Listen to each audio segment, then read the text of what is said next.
സ്തോത്രം സ്തോത്രം സ്തോത്രം. കർത്താവിൻ്റെ പരിശുദ്ധ നാമം വാഴ്ത്തപ്പെടുമാറാകട്ടെ. 2 പത്രോസിൻ്റെ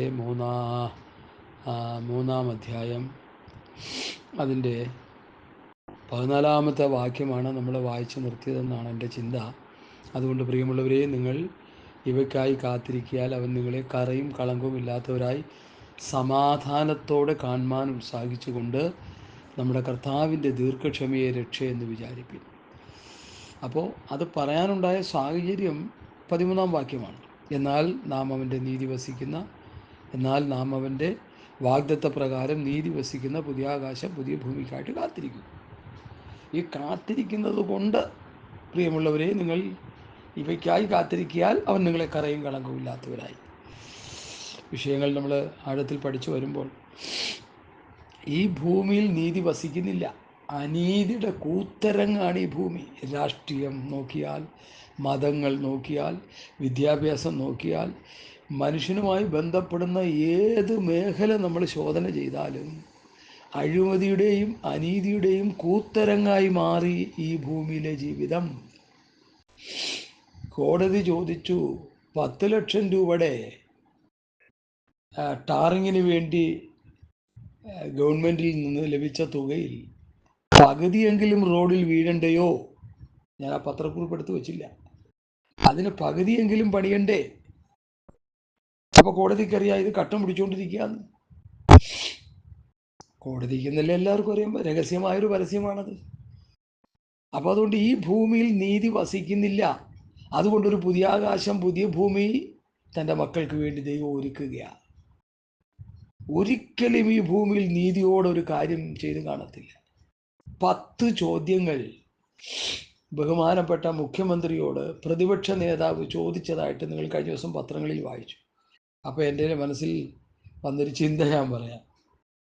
10 അല്ല, അതിൻ്റെ ഇപ്പുറത്ത് ഒരു 2-3 പൂജ്യം കൂടി ഇട്ട് 100, 1000, 10,000 ചോദ്യം ചോദിച്ചാലും പാലം കുലുങ്ങിയാലും കേളം കുലുങ്ങിയില്ല. കാരണം എന്തെന്ന് ചോദിച്ചാൽ, ഈ ഭൂമിയിലെ ഭരണ സംവിധാനങ്ങൾ തകർന്ന് തരിപ്പണമാകുമെന്ന്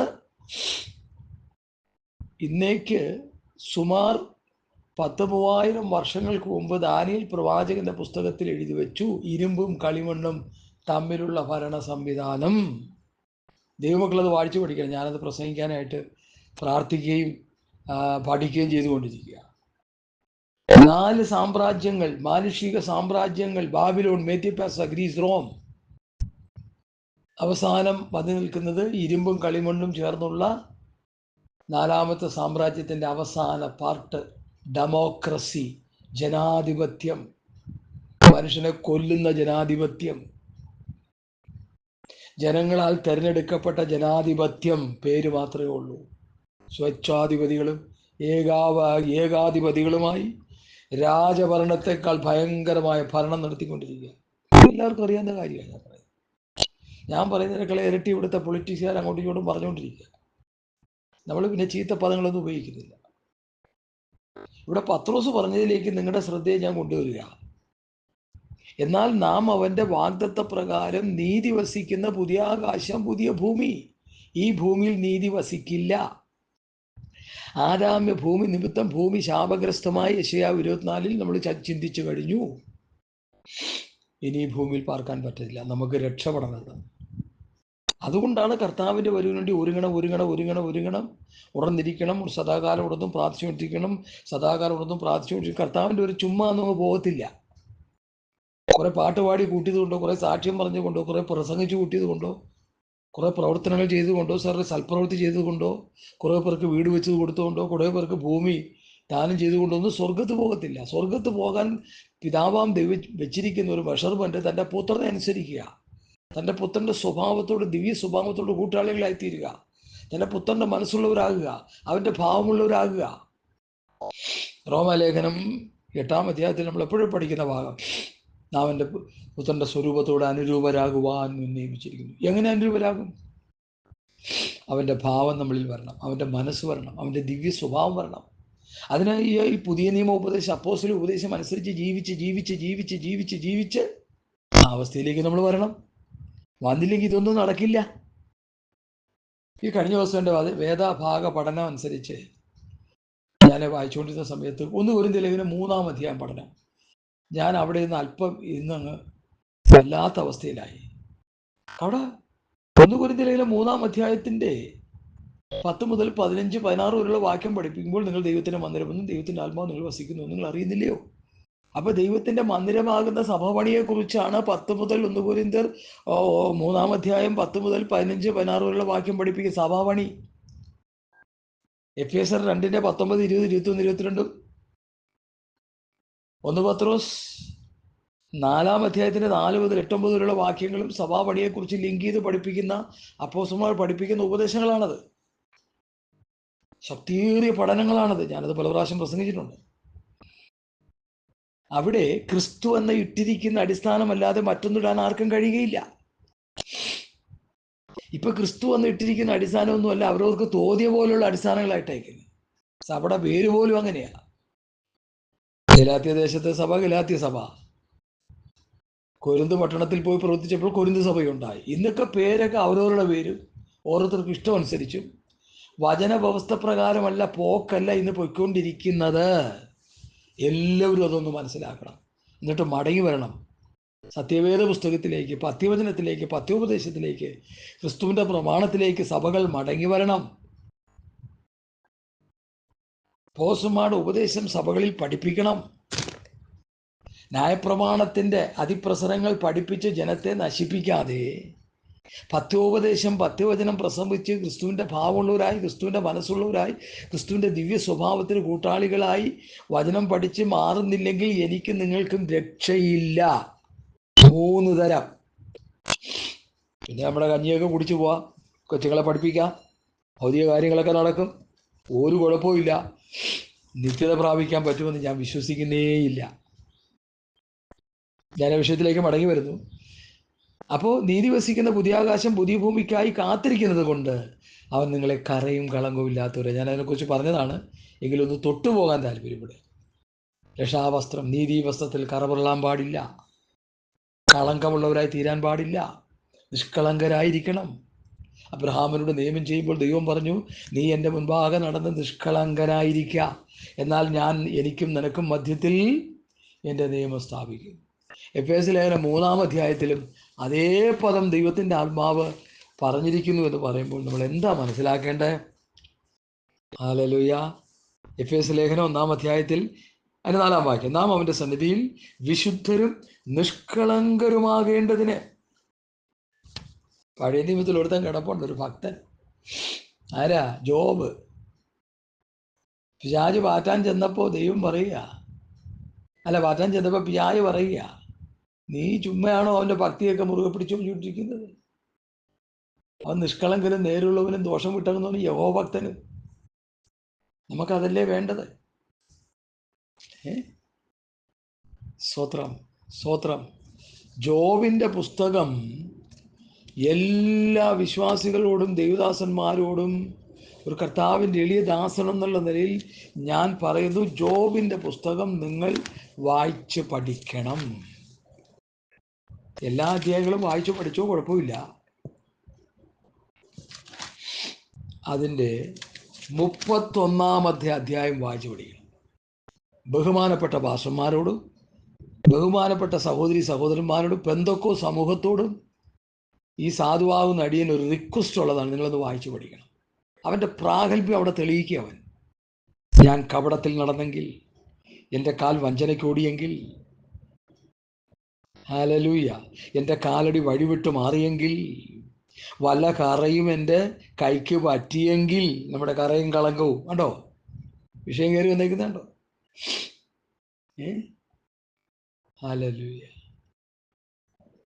ഞാൻ പൊന്ന് എൻ്റെ ശരണമാക്കിയെങ്കിൽ, സ്വർണം വാരിക്കോരി ഇടുന്നവരോട് പറയുക, പൊന്ന് എൻ്റെ ശരണമാക്കിയെങ്കിൽ, തങ്കത്തോട് നീ എൻ്റെ ആശ്രയമെന്ന് പറഞ്ഞെങ്കിൽ, എൻ്റെ ധനം വളരെ ആയിരിക്ക കൊണ്ടും എൻ്റെ കൈ അധികം സമ്പാദിച്ചിക്ക കൊണ്ടും ഞാൻ സന്തോഷിച്ചുവെങ്കിൽ, പുള്ളിക്ക് സമ്പത്തും കാര്യങ്ങളൊക്കെ ഉണ്ട്, പുള്ളി കർത്താവിൽ സന്തോഷിക്കുന്നവരായിരുന്നു.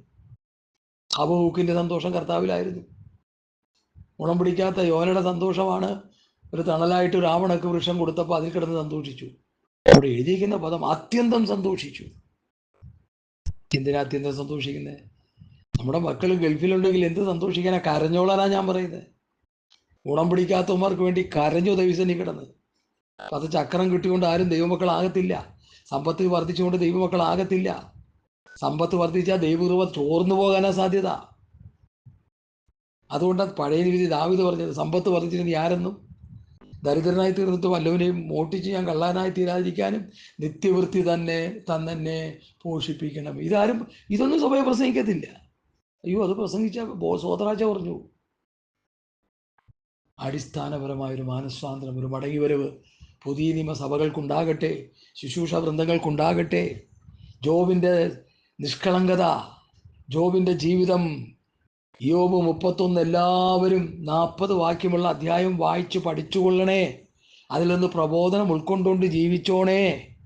കർത്താവ് വരാറായി. അവൻ നിങ്ങളെ കറയും കളങ്കവുമില്ലാത്തവരായി സമാധാനത്തോടെ കാണുവാൻ ഉത്സാഹിച്ചുകൊണ്ട് നമ്മുടെ കർത്താവിൻ്റെ ദീർഘക്ഷമയെ രക്ഷയെന്ന് വിചാരിക്കും.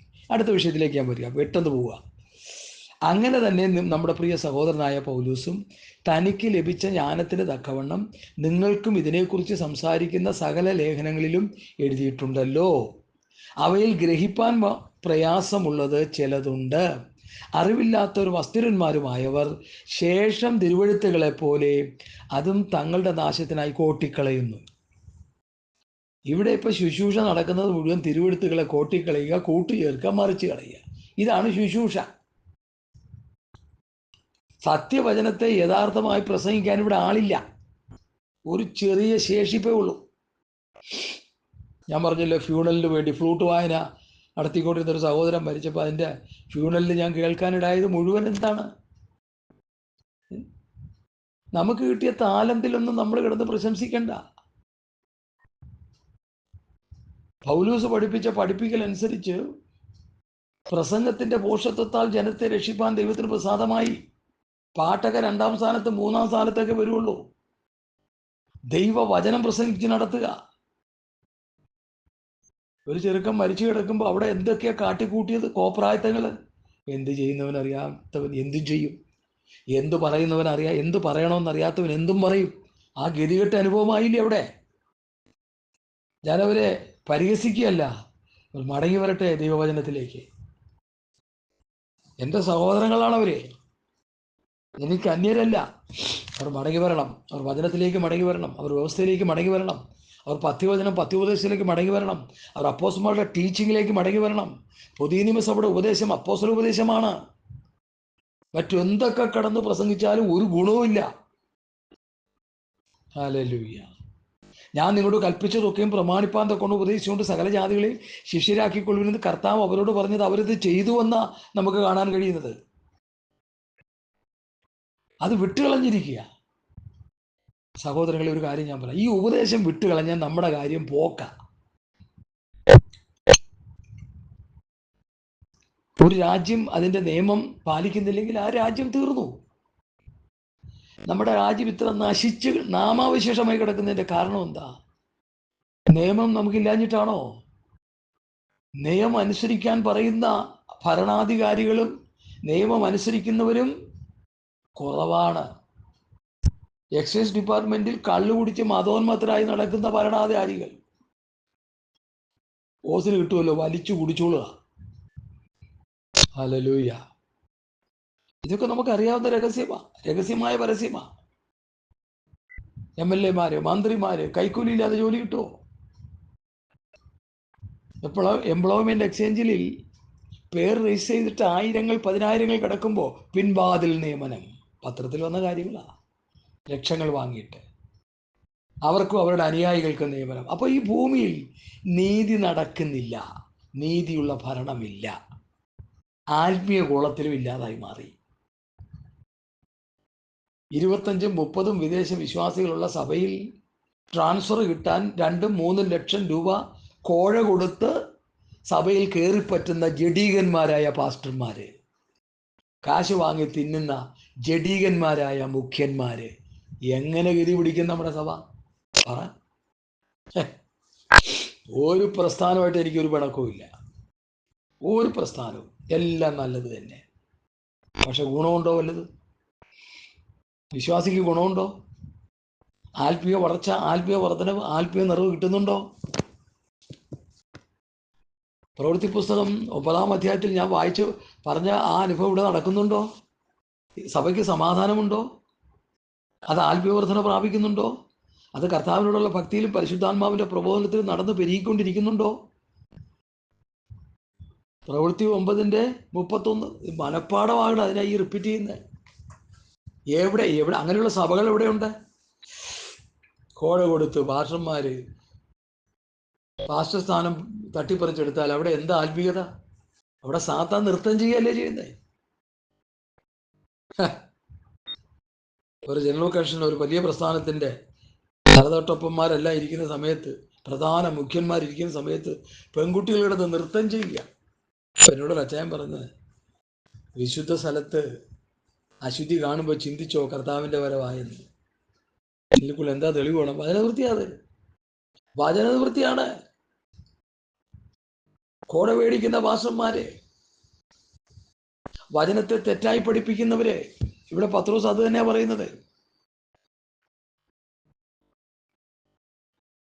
പത്രോസ് തനിക്ക് ലഭിച്ച ജ്ഞാനത്തിന് തക്കവണ്ണം, തനിക്ക് ലഭിച്ച ജ്ഞാനം തൻ്റെ ജ്ഞാനമല്ല കേട്ടോ, സൂക്ഷിക്കണേ, അത് ശ്രദ്ധിച്ച് പഠിക്കണം. തൻ്റെ ജ്ഞാനമല്ല, തനിക്ക് ലഭിച്ച ജ്ഞാനത്തിന് തക്കവണ്ണം. നിങ്ങൾക്കും ഇതിനെക്കുറിച്ച് സംസാരിക്കുന്ന സകല ലേഖനങ്ങളിലും എഴുതിയിട്ടുണ്ടല്ലോ, സ്വർഗീയ ജ്ഞാനം, ആത്മീയ ജ്ഞാനം, ഉയരത്തിലെ ജ്ഞാനം. ആ ജ്ഞാനം കൊണ്ടാ പൗലോസ് ശുശ്രൂഷ ചെയ്തത്. ബൈബിൾ കോളേജുകളിൽ വലിയ വലിയ ഡിഗ്രിയൊക്കെ എടുത്തിട്ട് വന്ന് പ്രസംഗിക്കുമ്പോൾ ചിന്തിച്ചോണം, ഇതൊന്നും ഗുണമല്ല എന്ന്. 1 കൊരിന്ത്യർ ലേഖനം അതിൻ്റെ 2-ാം അധ്യായം നമ്മൾ പഠിച്ചു വരുമ്പോൾ, സ്തോത്രം സ്തോത്രം സ്തോത്രം, പല കാര്യങ്ങൾ നമുക്കവിടെ പഠിക്കാൻ കഴിയും. എന്തൊക്കെയാണത്? അതിൻ്റെ 3-ാം അധ്യായം. ഹല്ലേലൂയ ഹല്ലേലൂയ ഹല്ലേലൂയ, സ്തോത്രം സ്തോത്രം സ്തോത്രം.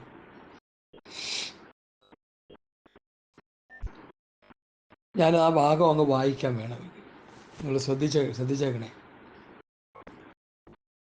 ദൈവം തന്നെ സ്നേഹിക്കുന്നവർക്ക് കിട്ടിയിട്ടുള്ള ഒരു കണ്ണ് കണ്ടിട്ടില്ല, ഒരു ചെവി കേട്ടിട്ടില്ല, ഒരു മനുഷ്യൻ്റെ ഹൃദയത്തിൽ തോന്നിയിട്ടില്ല എന്ന് എഴുതിയിരിക്കുന്ന പോലെ തന്നെ നമുക്കോ ദൈവം തൻ്റെ ആത്മാവിനാൽ വെളിപ്പെടുത്തിയിരിക്കുന്നു.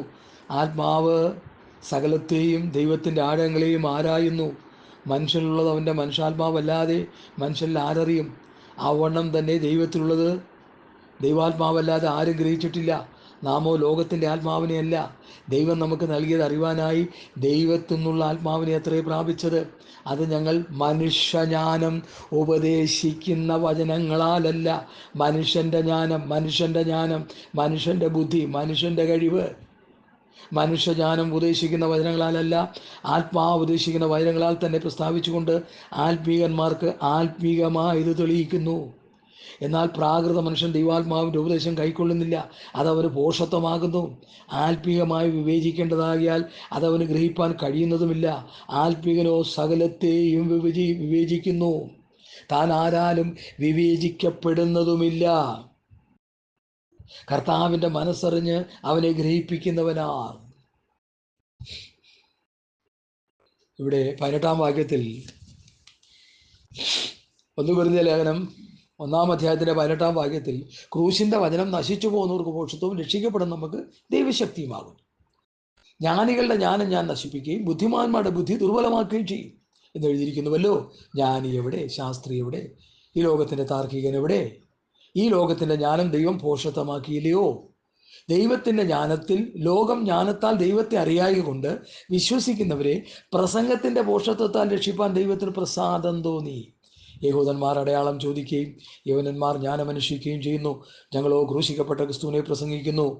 യഹൂദന്മാർ കിടർച്ചയും ജാതികൾക്ക് പോഷത്വമെങ്കിലും യഹൂദന്മാരാകട്ടെ യവനന്മാരാകട്ടെ വിളിക്കപ്പെട്ട എല്ലാവർക്കും ദൈവശക്തിയും ദൈവജ്ഞാനവുമായ ക്രിസ്തുവിനെ തന്നെ. ദൈവജ്ഞാനമായ ക്രിസ്തു. അതുകൊണ്ടാണ് പൗലോസ് 2-ാം അധ്യായത്തിൽ പറഞ്ഞത്, 1 കൊരിന്ത്യർ 2-ാം അധ്യായത്തിൽ പറഞ്ഞത്, ഞാൻ സഹോദരന്മാരെ നിങ്ങളുടെ അടുക്കൽ വന്നപ്പോൾ വചനത്തിൻ്റെയോ ജ്ഞാനത്തിൻ്റെയോ വൈഭവം കൂടാതെ എത്രേ ദൈവത്തിൻ്റെ സാക്ഷ്യം നിങ്ങളോട് പ്രസ്താവിപ്പാൻ വന്നത്. ക്രൂശിക്കപ്പെട്ടവനായ യേശുക്രിസ്തുവിനല്ലാതെ മറ്റൊന്നും അറിയാത്തവനായി നിങ്ങളിൽ ഇരിക്കണമെന്ന് ഞാൻ നിർണയിച്ചു. എനിക്ക് യേശുക്രിസ്തുവിനെ കുറിച്ച് അറിഞ്ഞാൽ മതി. എന്താ കാര്യം? യേശുക്രിസ്തു ദൈവത്തിന്റെ ജ്ഞാനമാണെന്ന വെളിപ്പാട് പൗലൂസിന് കിട്ടി. ഇന്നത്തെ പെന്തക്കോസ്ത് പാസ്റ്റർമാർക്ക് അത് കിട്ടിയിട്ടില്ല. അവർ ബൈബിൾ കോളേജിൽ പോയി പഠിച്ചു വലിയ തത്വജ്ഞാനം പ്രസംഗിച്ചുകൊണ്ടിരിക്കുക. ഒരു ഗുണവുമില്ല. ഞങ്ങൾ ക്രൂശിക്കപ്പെട്ട ക്രിസ്തുവിനെ പ്രസംഗിക്കുന്നു. ക്രൂശിക്കപ്പെട്ട ക്രിസ്തുവിനെ പ്രസംഗിക്കുക. മദ്യപാനവും മയക്കുമരുന്നും ഒക്കെ അവിടെ നിൽക്കട്ടെ. സുവിശേഷം ഇപ്പൊ മദ്യപാനം മയക്കുമരുന്നും ആക്കി മാറ്റി ചില പ്രിയപ്പെട്ടവർ. എനിക്ക് ഏറ്റവും പ്രിയപ്പെട്ടവരാ. ഞാൻ അവരെ ഓർത്ത് കരയുക ദൈവസന്നിധിക്കണം. എടാ, സുവിശേഷം രക്ഷിക്കപ്പെട്ടു വന്നു മദ്യപാനവും മയക്കുമരുന്നൊക്കെ താനെ മാറ്റിക്കോളൂ. സുവിശേഷം പ്രസംഗിക്കാൻ, പ്യുവർ സുവിശേഷം പ്രസംഗിക്കാൻ കഴിയാത്തതുകൊണ്ട് വളഞ്ഞ വഴിയിൽ കൂടി ഒരു പ്രസംഗം, പരിക്കില്ലാതെ രക്ഷപ്പെട്ടു പോകാം. സുവിശേഷം പ്രസംഗിച്ചാൽ തല്ലിക്കൊല്ലും ആൾക്കാർ. 3.5 വർഷം ഞാൻ കുറെ വർഷങ്ങൾ സുവിശേഷം തന്നെ പ്രസംഗിച്ചു കിടന്ന ഒരു സുവിശേഷകനായിരുന്നു.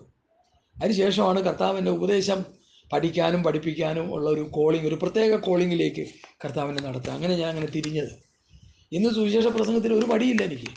എവിടെയും പോയി പ്രസംഗിക്കാം. പ്യുവർ സുവിശേഷം പ്രസംഗിക്കാം. ക്രൂശിക്കപ്പെട്ട ക്രിസ്തുവിനെ പ്രസംഗിക്കാം. ലോകത്തിൻ്റെ പാപത്തെ ചുമന്നൊഴിച്ച ദൈവത്തിൻ്റെ കുഞ്ഞാടായ ക്രിസ്തുവിൽ വിശ്വസിക്കുന്ന ഏത് ജാതിക്കും മതത്തിലും ഗോത്രത്തിലും ഭാഷയിലും വംശത്തിൽപ്പെട്ടവന് ആത്മരക്ഷയുണ്ടെന്ന് പ്രസംഗിക്കാം. ധൈര്യത്തോടെ പ്രസംഗിക്കാം. തല്ലിക്കൊല്ലട്ടെന്നേ. എടാ, നമ്മുടെ മുൻഗാമികളായ കർത്താവിൻ്റെ ശിഷ്യന്മാർ അങ്ങനെ ചത്തവരല്ലേ? നമ്മൾ എന്തിനു ചാകാതെ ഇവിടെ ജീവിച്ചിരിക്കുന്നു? പോയി ചത്തൂടെ? നമ്മൾ ചാവുമ്പോഴെങ്കിലും മറ്റുള്ള കുറച്ചു പേര് അതിൽ നിന്ന് ഉയർത്തെഴുന്നേറ്റ് വരും. സ്തെഫാനോസ് മരിച്ചപ്പോൾ ദൈവസഭ തീർന്നെന്ന് വിശ്വസിച്ചു. പക്ഷേ സ്തെഫാനോസിനേക്കാൾ 1000 ശക്തിയുള്ള ഒരു ശൗൽ എഴുന്നേറ്റ് വന്നില്ലേ? ഹല്ലേലൂയ. സുവിശേഷം പ്രസംഗിച്ചുകൊണ്ടിരിക്കുമ്പോൾ തല്ലിക്കൊല്ലട്ടെ സഹോദരങ്ങളെ. എന്ത് സന്തോഷമാണത്! ഒരു രക്തസാക്ഷിയാകുന്നത് എത്ര അനുഗ്രഹമാണ്. Hallelujah, hallelujah. യേശു ക്രിസ്തുവാണ് ദൈവത്തിന്റെ ജ്ഞാനം. ഇവിടെ പൗലൂസ് എന്താ പറഞ്ഞത്? പൗലൂസ് തനിക്ക് ലഭിച്ച ജ്ഞാനം എന്നുള്ളത് ആ ക്രിസ്തുവാകുന്ന ജ്ഞാനം. നമുക്കിപ്പോൾ അതൊന്നും കിട്ടിയിട്ടില്ല. നമുക്ക് ബൈബിൾ കോളേജിൽ പ്രസംഗിച്ച 4 സുവിശേഷവും പ്രവൃത്തി പുസ്തകവും ലേഖനങ്ങളും വെളിപ്പാടും ഒക്കെ പഠിച്ചിട്ട് നമ്മൾ പ്രസംഗിക്കുന്ന മുഴുവൻ വേറെ വല്ലതും ഒക്കെയാണ്. ഞങ്ങളുടെ ദേവദാസൻ പറഞ്ഞു, ഒരു വാക്യം വായിച്ചിട്ട് വല്ലതുമൊക്കെ പ്രസംഗിക്കുക. വായിച്ച വാക്യമായിട്ട് ഒരു ബന്ധവും കാണത്തില്ല. എല്ലാവരും അല്ല കേട്ടോ, വലിയൊരു സമൂഹം അങ്ങനെയാണ് ചെയ്യുന്നത്. ഒരു ശേഷിപ്പ് പക്ക ചെയ്യുന്നുണ്ട്. അവരെ ഞാൻ ഓർത്ത് ദൈവത്തിന് മഹത്വം കൊടുക്കുന്നു. ഒരു ശേഷിപ്പ് എക്കാലം ഉണ്ട്. ഇക്കാലം കൊണ്ടൊരു ശേഷിപ്പ്. അതുകൊണ്ട് വേറൊരു ഭാഗത്തും ജ്ഞാനത്തെക്കുറിച്ച് പറയുന്നുണ്ട് ഇവിടെ. ഹല്ലേലൂയ. എന്നാൽ 1 കൊരിന്ത്യർ 2:6 മുതലുള്ള വാക്യങ്ങൾ, എന്നാൽ തികഞ്ഞവരുടെ ഇടയിൽ ഞങ്ങൾ ജ്ഞാനം സംസാരിക്കുന്നു. ഈ ലോകത്തിൻ്റെ ജ്ഞാനമല്ല, നശിച്ചു പോകുന്നവരായ ഈ ലോകത്തിൻ്റെ പ്രഭുക്കന്മാരുടെ ജ്ഞാനവുമല്ല. ദൈവലോക സൃഷ്ടിക്ക് മുൻപേ നമ്മുടെ തേജസ്സിനായി മുൻനിയമിച്ചതും മറഞ്ഞിരുന്നതുമായ ദൈവത്തിൻ്റെ ജ്ഞാനമത്രേ ഞങ്ങൾ മർമ്മമായി പ്രസ്താവിക്കുന്നു. അത് ഈ ലോകത്തിൻ്റെ പ്രഭുക്കന്മാർ ആരും അറിഞ്ഞില്ല. അറിഞ്ഞിരുന്നുവെങ്കിൽ അവർ തേജസ്സിൻ്റെ കർത്താവിനെ ക്രൂശിക്കയില്ലായിരുന്നു. ദൈവത്തിൻ്റെ ജ്ഞാനമായ ക്രിസ്തുവിനെ യഹൂദ പരീക്ഷകൾ ക്രൂശിച്ചു, അറിയാതെ ക്രൂശിച്ചു. നമ്മളിപ്പോൾ അറിഞ്ഞുകൊണ്ട് ക്രൂശിച്ചുകൊണ്ടിരിക്കുക. ദി എനിമി ഓഫ് ക്രൈസ്റ്റ്, ക്രൂശിൻ്റെ ശത്രുക്കളായി മാറിയിരിക്കുക. ഇത് അനേക സുവിശേഷകന്മാർ. അവരുടെ ദൈവം വയറ്. ലജ്ജയായാൽ അവർക്ക് മാനം തോന്നുന്നു. ഹല്ലേലൂയ. അവർ ഭൂമിയുള്ളത് ചിന്തിക്കുന്നു. The enemy of Christ. പൈസയ്ക്ക് വേണ്ടി പ്രസംഗിക്കുന്നത്. എന്തെങ്കിലും തന്നാൽ മേടിച്ചുകൊണ്ട് പോകാൻ മനസ്സില്ല, ചോദിച്ച് മേടിക്കുക. സാംബശിവനെ പോലെയും കെടാമംഗലം സദാനന്ദനെ പോലെയും എനിക്ക് ഇത്ര വേണം, എനിക്ക് ഇത്ര വേണം. നീ ക്രൂശിനും അല്ല പ്രസംഗിക്കുന്നത്, നീ മറ്റൊരു ക്രിസ്തുവിനെയാ പ്രസംഗിക്കുന്നത്. നിന്നിൽ മറ്റൊരു ആത്മാവാ, നീ മറ്റൊരു സുവിശേഷത്തിന്റെ വ്യക്താവാ. മടങ്ങി വാ സഹോദര. ഹല്ലേലൂയ. എനിക്കിത് പ്രസംഗിക്കാതിരിക്കാൻ പറ്റത്തില്ല. ഈ സത്യം മനസ്സിലാക്കുന്നവരെ ഞാനും പൊട്ടത്തരം പറഞ്ഞുകൊണ്ടിരിക്കുകയായിരുന്നു. ഇത് മനസ്സിലാക്കിയപ്പോൾ ഇതങ്ങ് പ്രസംഗിക്കുക. മറ്റുള്ളവർക്കൊക്കെ ഇഷ്ടപ്പെടുമെന്നൊന്നും നമ്മൾ ചിന്തിക്കുന്നില്ല. ഇഷ്ടപ്പെടുന്നത് പ്രസംഗിക്കാൻ ഇഷ്ടം പോലെ കണ്ടെയ്നർ കണക്കിന് പ്രാസംഗികന്മാർ കിടപ്പുണ്ട് ഇവിടെ. ഇഷ്ടമില്ലാത്ത പ്രസംഗിക്കുന്ന പ്രസംഗം. നിലവേ ചെന്നിട്ട് നിലവേക്കാരോട് പ്രസംഗിക്കാൻ യോനയെ പരമേൽപ്പിക്കുന്ന എന്താ? നിലവയ്ക്ക് വിരോധമായി പ്രസംഗിക്കാനാ. അതാ പ്രസംഗം. സോപ്പ് സൂപ്പ് സാൽവേഷൻ പ്രസംഗിച്ചിട്ട് എന്ത് കാര്യം? നമ്മുടെ കഞ്ഞൂടി നടക്കും കൊച്ചുങ്ങളെ പഠിപ്പിക്കാം. ആത്മാക്കൾ നരകത്തിൽ പോയി വീഴും. ഒരെണ്ണത്തെയെങ്കിലും നന്നായിട്ട് കൊണ്ടുപോകാൻ നോക്കെ. ഒരെണ്ണം മതി, ഒരെണ്ണത്തെ കൊണ്ട് സ്വർഗത്ത് പോകും. പാസ്റ്റർ യേശു പ്രസംഗിച്ച് 10 പേരെയും കൊണ്ട് സ്വർഗത്ത് പോകാൻ പറ്റുമോ? പറ്റില്ലെന്നാ പുള്ളി പ്രസംഗിച്ച്. കാരണം അത് പ്രാക്ടിക്കലായിട്ട് പുള്ളി പറഞ്ഞത് ആ കാര്യം. ഞാൻ എന്തിനു പറയുന്നു പ്രിയമുള്ളവരെ, ഞാൻ അടച്ചാക്ഷേപിക്കുകയല്ല ചെയ്യുന്നത്. നമുക്കൊന്ന് മടങ്ങി വരാം, നമുക്ക് ക്രൂശിനെ പ്രസംഗിക്കാം. പൗലൂസോടെ പറയുന്നു, പൗലൂസ് തനിക്ക് ലഭിച്ച ജ്ഞാനം. ഏതായി ജ്ഞാനം? യേശു ക്രിസ്തു ആകുന്ന ജ്ഞാനം. അതാ താൻ പറഞ്ഞ് ഞങ്ങൾ ക്രൂശിക്കപ്പെട്ട ക്രിസ്തുവിനെ പ്രസംഗിക്കുന്നു. മനസ്സിലായോ? തിമോഥെയോസിൻ്റെ ആ വാക്യം കൂടി ലിങ്ക് ചെയ്ത് പഠിക്കുമ്പോൾ സംഭവം വെളിപ്പെട്ട് വരും കൃത്യമായിട്ട്. ഞങ്ങൾ ക്രൂശിക്കപ്പെട്ട ക്രിസ്തുവിനെ പ്രസംഗിക്കുന്നു.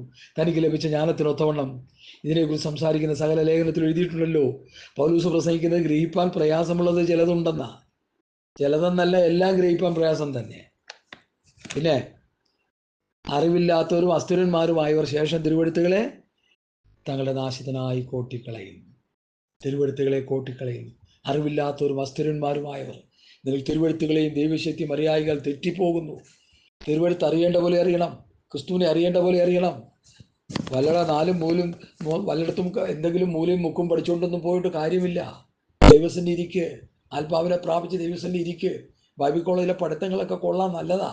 ഞാനും കുറെ പഠിച്ചതാ, വലിയ വിശേഷമൊന്നും ഇല്ലായിരുന്നു. കോടതി കയറുന്നവരുടെ കൂടെ കിടന്ന് പഠിച്ച എന്നെ പഠിക്കാൻ. ദൈവത്തിന്റെ ജ്ഞാനമായ ക്രിസ്തുവിനെ ദൈവസന്നിധിയിൽ പ്രാപിച്ചെടുക്കുക. ഹല്ലേലൂയ. അറിവില്ലാത്തവരും അസ്ഥിരന്മാരുമായ ശേഷം തിരുവെഴുത്തുകളെ പോലെ അതും തങ്ങളുടെ നാശത്തിനായി കോട്ടിക്കളയുന്നു. തങ്ങളുടെ നാശത്തിന്. അവർ നശിച്ചു പോകാനാണ് അവരത് കോട്ടിക്കളയുന്നത്. എത്ര ദുഃഖകരമാണ് സഹോദരങ്ങളെ, എത്ര ദുഃഖകരമാണ് പ്രിയപ്പെട്ടവരെ. ഞാൻ ശരീരത്തിൽ വളരെ ബലഹീനനായിരിക്കുക. അപ്പോൾ തന്നെ ഈ ഭാഗം ഇങ്ങനെ അങ്ങ് വിട്ടാലോ എന്ന് ചിന്തിച്ചു. ഞാൻ ഇല്ല, വിട്ടാൽ പോരെ, ഇത് ഘനമായ കാതലായ വിഷയങ്ങളാണ്. ലേഖനത്തിൻ്റെ അവസാന ഭാഗങ്ങൾ വരുമ്പോൾ കാതലായ വിഷയങ്ങളാണ് അവർ പറഞ്ഞു വയ്ക്കുന്നത്. അത് സഭയ്ക്ക് എടുത്ത് കൊടുത്തില്ലെങ്കിൽ ഞാൻ കാണിക്കുന്ന കൃത്യവിലോപമായി പോവും. അതുകൊണ്ടാണ് ദൈവസന്നിധി പ്രാർത്ഥിച്ച് 1/4 മണിക്കൂർ ദൈവസന്നിധിയിൽ ആത്മാവ് പ്രാർത്ഥിച്ചായി ദൂത് പറയുന്നേ, വചനം പറയുന്നേ. അറിവില്ലാത്തവർ അസ്ഥിരന്മാരുമായവർ ശേഷം തിരുവെഴുത്തുകളെ. അപ്പൊ ശേഷം തിരുവെഴുത്തുകളെ കോട്ടിക്കളയാന്ന് പ്രവചനം പറയുക പത്രോസ്. പൗലൂസ് എഴുതിയതിനെയും കോട്ടിക്കളയുക. പത്രോസ്, യോഹന്നാൻ, യാക്കോബ്, യൂദ എല്ലാം കോട്ടിക്കളയുക. ദൈവത്തെ സ്നേഹിക്കുന്നവർക്ക് ഒരുക്കി വെച്ചിട്ടുള്ള ഒരു കണ്ണ് കണ്ടിട്ടില്ല, ഒരു കണ്ണ് കേട്ട്, ഒരു ചെവി കേട്ടില്ല, ഒരു മനുഷ്യൻ്റെ ഹൃദയത്തിൽ തോന്നിയിട്ടില്ല എന്ന് പറഞ്ഞിട്ട് ഇന്നത്തെ ന്യൂ ജനറേഷൻ പാസ്റ്റർമാർ വേറൊന്നും ഞാൻ പറയുന്നില്ല. അവരൊക്കെ കോടീശ്വരന്മാരായി. ഇത് പ്രസംഗിച്ച് കോടീശ്വരന്മാരായി. എന്താ പ്രസംഗം എന്നറിയോ? നിന്റെ അടുത്തിരിക്കുന്ന സഹോദരിക്ക്, നിന്റെ അടുത്തിരിക്കുന്ന സഹോദരന്, നിന്റെ മുമ്പിലും പിമ്പിലും ഇരിക്കുന്നവർക്ക് നിനക്ക് വേണ്ടി തരുന്ന ബിസിനസ് കാശ്, നിനക്ക് വേണ്ടി തരുന്ന കൊട്ടാരം, നിനക്ക് വേണ്ടി തരുന്ന ഭൗതിക അനുഗ്രഹങ്ങൾ, നിന്റെ മക്കളെ വിദേശത്ത് അയക്കുന്ന വിഷയങ്ങൾ, അത് നിനക്ക് മാത്രം. Only special for you. നല്ലത് ചെകുത്താൻ അത് കൊടുക്കുകയും ചെയ്യും. ഈ പ്രസംഗം വിശ്വസിച്ച് അവര് നരകത്തിലേക്ക് പോവുകയും ചെയ്യും. എഫേസ്യ ലേഖനം 1:3 പാസ്റ്റർമാരോട്ട് പ്രസംഗിക്കത്തുമില്ല, അവർക്കൊട്ട് അറിയത്തുമില്ല. പ്രസംഗം കേൾക്കുന്ന വിശ്വാസികൾക്കാട്ട് അവർക്കൊട്ടും അറിയത്തില്ല. സ്വർഗത്തിലെ സകല ആത്മീയ അനുഗ്രഹത്താൽ ക്രിസ്തുയേശുവിൽ നമ്മെ അനുഗ്രഹിച്ചിരിക്കുന്ന പിതാവാം ദൈവം വാഴ്ത്തപ്പെട്ടവർ. അപ്പൊ സഭയെ അനുഗ്രഹിച്ചിരിക്കുന്ന ആത്മീയമായിട്ടാണ്. പഴയ നിയമസഭ സംഖ്യാപുസ്തകത്തിൽ ദുഷ്ടസഭ എന്ന് 2 സ്ഥലത്ത് പറയുന്നുണ്ട്. വേറെയും പല പദപ്രയോഗങ്ങളുണ്ട് സഭയ്ക്ക്. പ്രധാനമായിട്ടും നമ്മൾ ദുഷ്ടസഭ, ആ സഭയെ അനുഗ്രഹിച്ചിരിക്കുന്നത് ഭൗതിക അനുഗ്രഹമാണ്.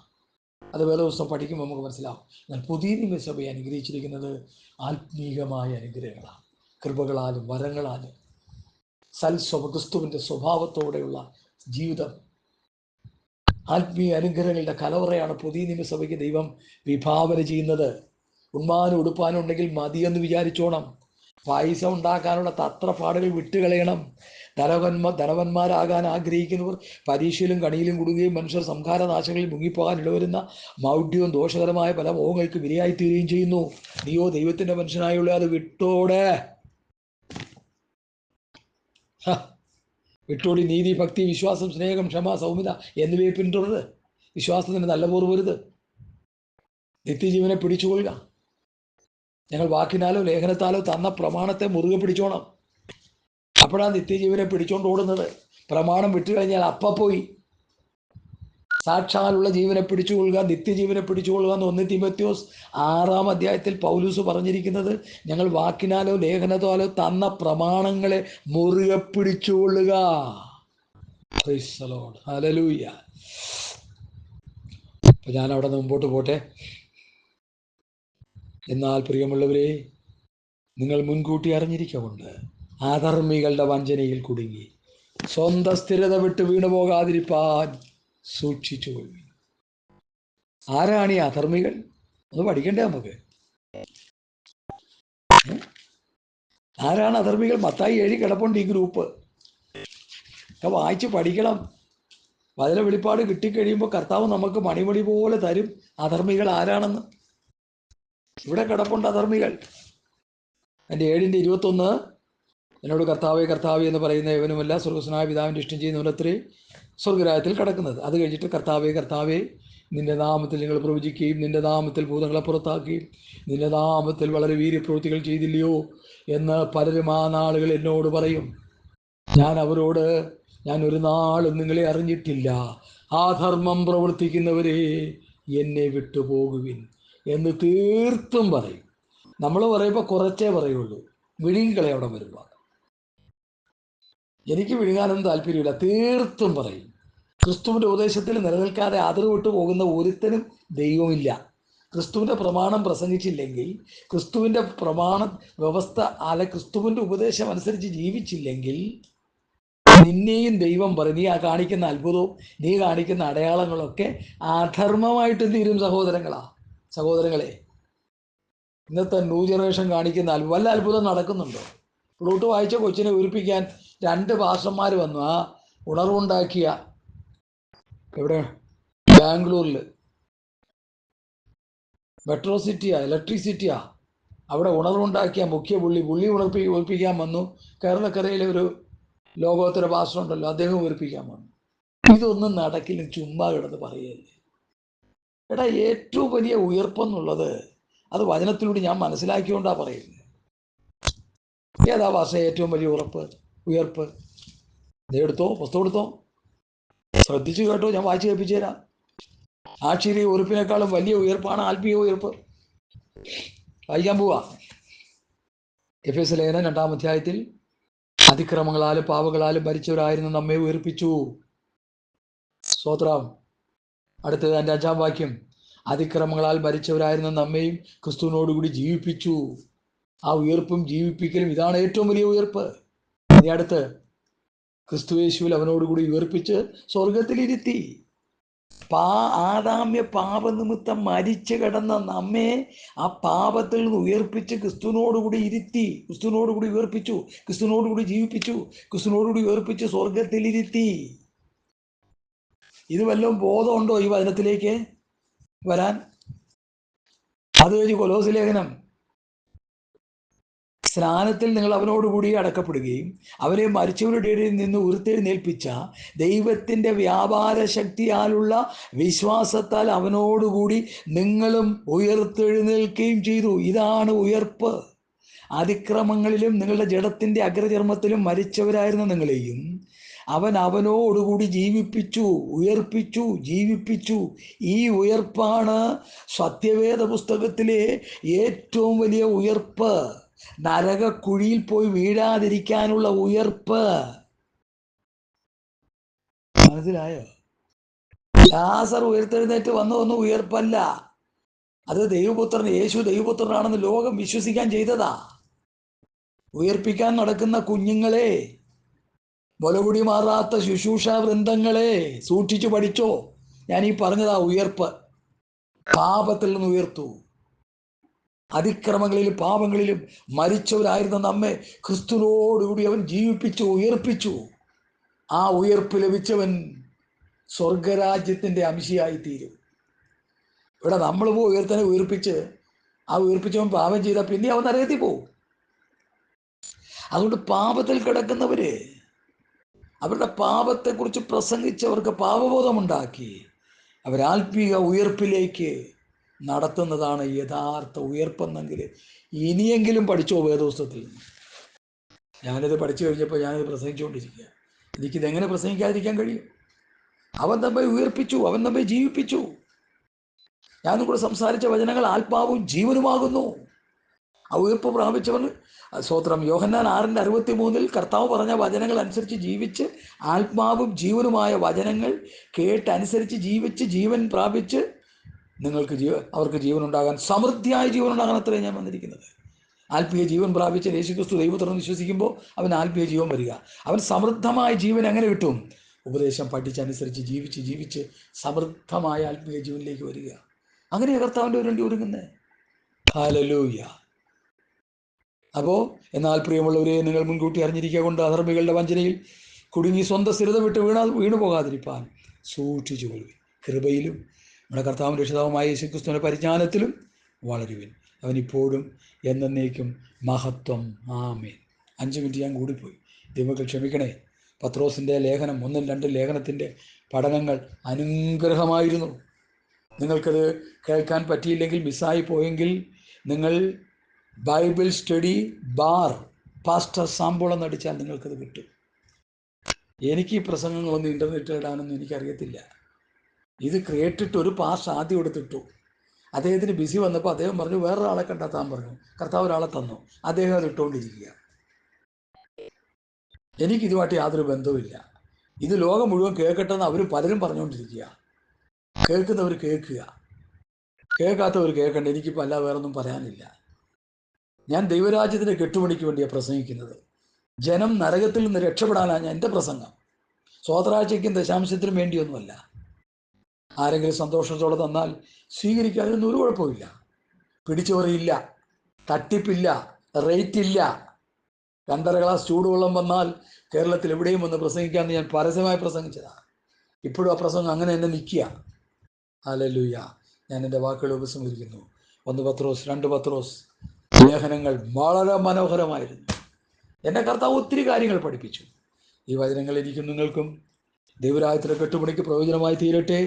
ഞാൻ കർക്കശമായ ചില കാര്യങ്ങൾ പാസ്റ്റർമാരോടോ വിശ്വാസികളോട് പറയുന്നെങ്കിൽ ആരോടുമുള്ള വിദ്വേഷം കൊണ്ടല്ല. വചനത്തെ കോട്ടിക്കളയുമ്പോൾ, കൂട്ടിച്ചേർക്കുമ്പോൾ, മറിച്ച് കളയുമ്പോൾ പ്രതികരിച്ചേ പറ്റൂ.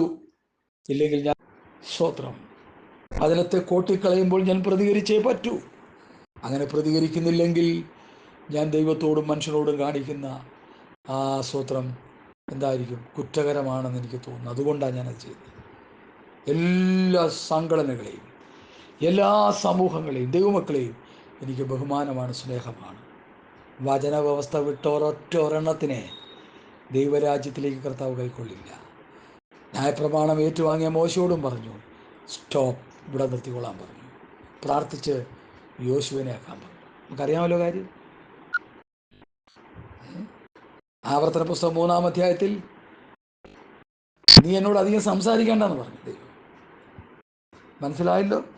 അതുകൊണ്ട് ദൈവത്തിന് മുഖപക്ഷമില്ല.